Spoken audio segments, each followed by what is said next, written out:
नमस्कार, आमची कलाकारीमध्ये तुमचे सर्वांचे अगदी मनापासून स्वागत। मैत्रिणींनो, काही दिवसापूर्वी माझी बहीण कोकणात गेली होती, तिच्या गावी गेली होती। तिकडनं तिने काजू आणले होते, तर मला हे काजू तिने पाठवलेले होते। तर हे वाटीवर काजू शिल्लक राहिले, चुकून माझ्याकडून हे बाहेरच राहिले आणि पावसाळा असल्यामुळे ते थोडेसे नरम पडले। हे बघा, थोडे असे नरम झालेले आहेत, त्याच्यामुळे आता ते कोण खायला बघत नाहीये। म्हणून म्हटलं आता हे काजू असेच वाया कसे घालवायचे, तर आता आपण त्याच्यापासून काहीतरी बनवायला हवं। म्हणून मी आता ह्या काजूपासून मस्तपैकी अशी चटपटीत चटकदार अशी मस्त एक पाककृती तुम्हाला दाखवणार आहे। तर चला आता आपण याच्यासाठी काय काय साहित्य लागणार आहे आणि हा पदार्थ कसा बनवायचा ते बघूया। हे बघा, गॅसवर मी एक पॅन ठेवलेला आहे आणि त्याच्यामध्ये थोडंसं तेल घातलेलं आहे। हे तेल गरम झालं की आपण पुढची कृती करणार आहोत। हे बघा, तेल आता गरम झालेलं आहे। आपण आता त्याच्यामध्ये हे काजू घालणार आहोत। मंद आचेवर आपल्याला हे काजू तळून घ्यायचे।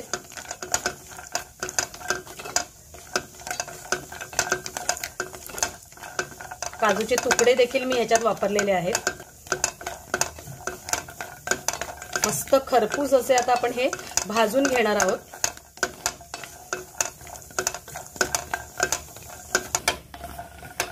हे बघा, काजू आपले छान भाजून झालेले आहेत। हे बघा, आता आपण त्याच्यामध्ये हे थोडेसे बदाम पण घालणार आहोत आणि बदाम पण छान भाजून घ्यायचे। बदाम काही नरम पडलेले नाहीयेत, पण म्हटलं काजूचं आपण आता बनवतो आहेच, तर थोडेसे बदाम पण घालूया।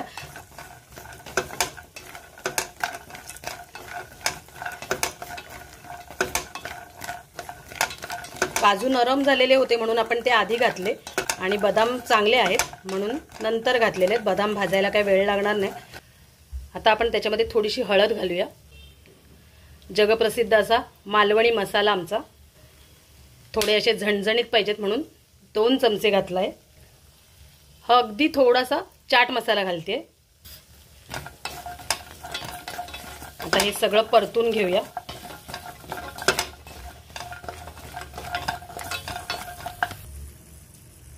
मीठ घालूया थोडंसं।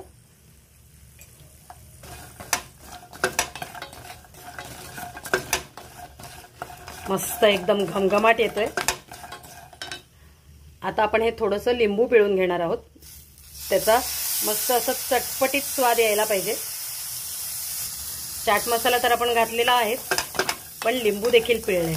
मस्त चटपटीत असं हे मसाला बदाम आणि काजू तयार झालेला आहे।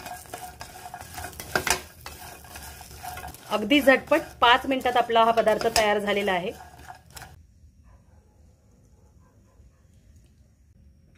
हे बघा, आपला हा आजचा पदार्थ तयार झालेला आहे। झटपट अगदी 2 मिनिटात आपला पदार्थ तयार झालेला आहे। मस्त काजू आणि बदाम खुसखुशीत असे भाजले गेलेले आहेत। मसाला पण त्याला मस्त लागलेला आहे। तर असा हा आपला आजचा मस्त मसाला काजू बदाम पदार्थ तयार झालेला आहे। एकदम असा खमंग आणि खुसखुशीत असा हा आपला पदार्थ आहे। मुलांना हा पदार्थ खूप आवडेल, कारण मस्त चटपटीत अशी चव आहे त्याची। तर असा हा आपला आजचा पदार्थ तयार झालेला आहे। तुम्हाला आजचा हा पदार्थ कसा वाटला ते कमेंट करून नक्की सांगा आणि व्हिडिओ जर आवडला असेल तर लाईक शेअर नक्की करा। चॅनलवर जर कोण नवीन असतील तर कृपया चॅनलला सबस्क्राईब करून बाजूच्या बेल बटनवर क्लिक करा, म्हणजे माझे असे छान छान नवनवीन व्हिडिओ तुमच्यापर्यंत पटकन पोहोचतील। धन्यवाद।